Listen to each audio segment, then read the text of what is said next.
Hi everybody, Sanbonani. Welcome to my channel. Kamala Mgundana Mdleja, and on this channel, Kulumama reality TV shows, ama celebrities, kainama YouTubers. Listen, if you're joining me for the first time on this channel and you really like my content, do not forget to press the subscribe button, langezansi, and the notification bell. Gandiga, there's other ways to support the channel. You can like the video, you can press the thanks button.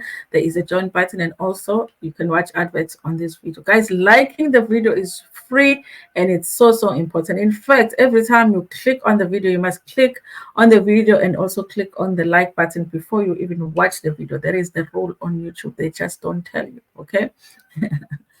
So before I begin actually going through this article that is talking about this new corruption scandal on NESFAS, which is not new this year. Okay, every single article almost that has been published about NESFAS this year has been about the corruption that is taking place at that organization. Listen, you guys, I'm one of the NESFAS students, but it was back then when it was TEFSA, okay?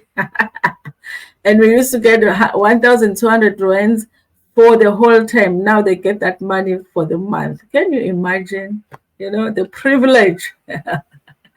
Okay. So I do want to mention, you guys, that if you do have a child that is in a matric or grade 12, as it is called now, NESFAS applications are now opened for 2024.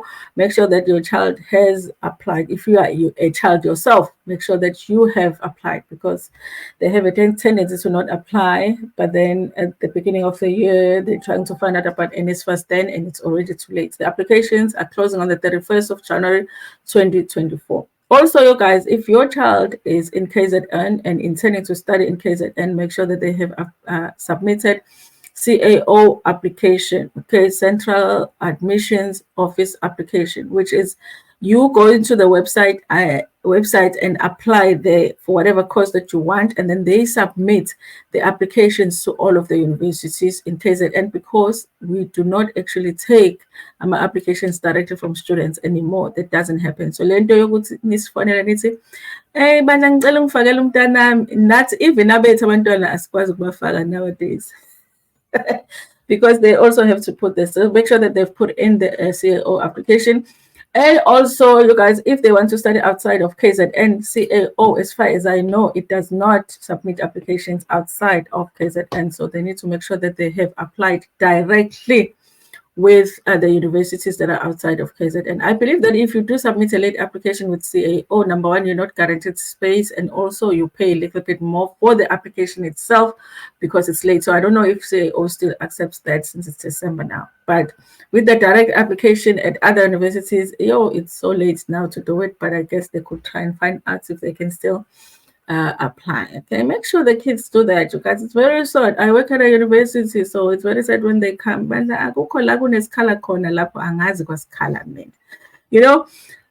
make sure that everything, while they are waiting for their results, that they've applied for funding and they've applied for space where they want to study. Unless your child is one of those children that are like, hey, I need a gap here, I just need to rest a little bit. National Student Financial Aid Scheme, NSFAS, has been rocked by fresh allegations of corruption.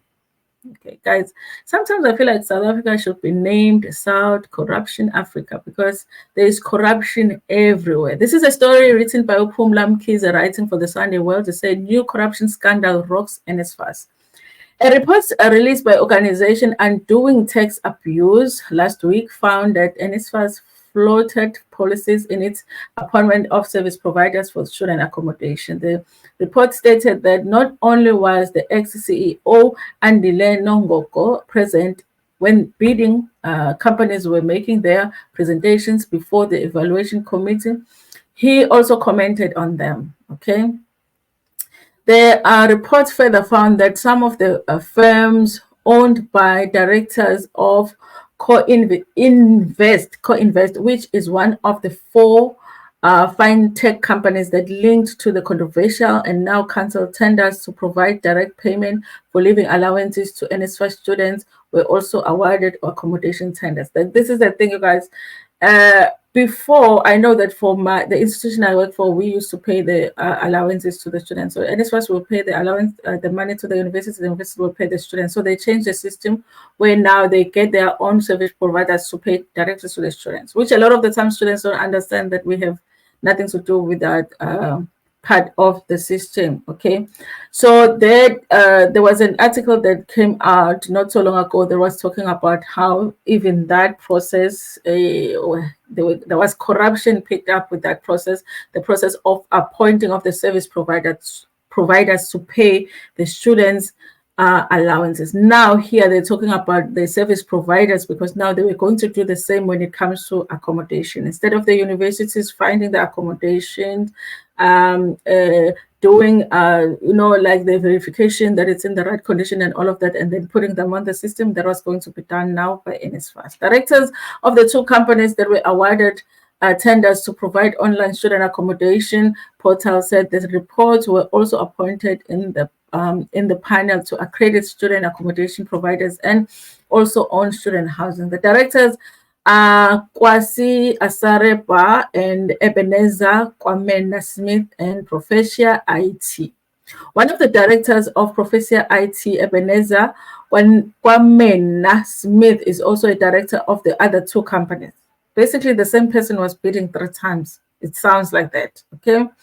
Adam Fay and Fort Brook, the other director, Kwasi Asarepa, is also a director of Fort Brook.